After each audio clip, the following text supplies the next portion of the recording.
സത്യം പറഞ്ഞാൽ ഫീസ് കൊടുത്തിട്ട് രജിസ്റ്റർ ചെയ്തിട്ട് ഈ എക്സാം ഞാൻ അറ്റൻഡ് ചെയ്തിട്ടില്ല, പേടിച്ചിട്ട്. അപ്പോൾ ഞാൻ ഒരു കാര്യം പറയാം, ഇതൊരു ഫസ്റ്റ് ഇയറത്തെ സബ്ജക്റ്റാണ്. അപ്പോൾ 2026 27 ഫസ്റ്റ് ഇയർ രജിസ്റ്റർ, അവിടെ നിന്ന് അങ്ങോട്ടുള്ള എല്ലാ വർഷത്തിലും ഫസ്റ്റ് ഇയർ രജിസ്റ്റർ ചെയ്യുന്ന കുട്ടികൾ ഈ ഒരു സബ്ജക്റ്റ് എടുക്കരുത്. അത്രയ്ക്ക് ടഫാണ്. കാരണം ഇത് മൊത്തം എന്താ പറയുക, കോഡുകളാണ് വരുന്നത്, ഡാറ്റകളാണ് വരുന്നത്. അപ്പോൾ ഇത് നമ്മൾ സത്യം പറഞ്ഞാൽ ഈ ഒരു കോഴ്സ് കോളേജിൽ പോയിട്ട് പഠിക്കുന്ന സബ്ജക്റ്റാണ്.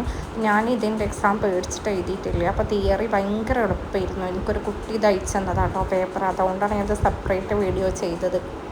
അപ്പോൾ ഡാറ്റയിൽ ഇപ്രാവശ്യം ചോദിച്ചിട്ടുള്ള ഒരാൾ എടുക്കരുത് കേട്ടോ. ഞാൻ എൻ്റെ അനുഭവത്തിൽ പറയാം, ഞാൻ എടുത്ത് കുടിക്കുന്ന സബ്ജക്റ്റാണ് ഇത്.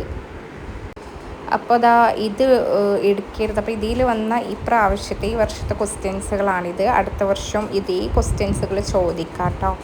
ഇതൊക്കെ ഈ ഒരു പുസ്തകത്തിൽ തിയറി ബേസിൽ വന്നിട്ടുള്ള ക്വസ്റ്റ്യൻസുകളാണ്, പ്രോബ്ലം ബേസിലാണ് കേട്ടോ കൂടുതലായിട്ടും ആ ഒരു സബ്ജക്റ്റിൽ. ഇനി ഈ വീഡിയോ കണ്ടിട്ട് ആർക്കെങ്കിലും ഇവിടുന്ന് അങ്ങോട്ട് ഡിഗ്രി രജിസ്റ്റർ ചെയ്യണമെന്നുണ്ടെങ്കിൽ എന്നെ കമൻറ്റിൽ അറിയിക്കുക. പിന്നെ നിങ്ങൾക്ക് ഓരോ വർഷത്തെ സബ്ജക്റ്റിൽ ഏതൊക്കെയാണ് നിങ്ങൾക്ക് എളുപ്പമാണ്, സബ്ജക്റ്റ് ഏതൊക്കെയാണ് ടഫ് ഏതാണ് നിങ്ങൾക്ക് പറഞ്ഞു തന്നിട്ട് ആ വിഷയത്തിലുള്ള എന്തൊക്കെ സബ്ജക്റ്റുകളാണ്, വിഷയങ്ങളാണ് ആ ബുക്കിൽ അടങ്ങിയിട്ടുള്ളത് എന്ന് പറഞ്ഞ് ഡീറ്റെയിൽ ആയിട്ട് പറഞ്ഞു തന്നിട്ട് നിങ്ങളെ കൊണ്ട് രജിസ്റ്റർ ചെയ്യിപ്പിക്കുള്ളൂ കേട്ടോ.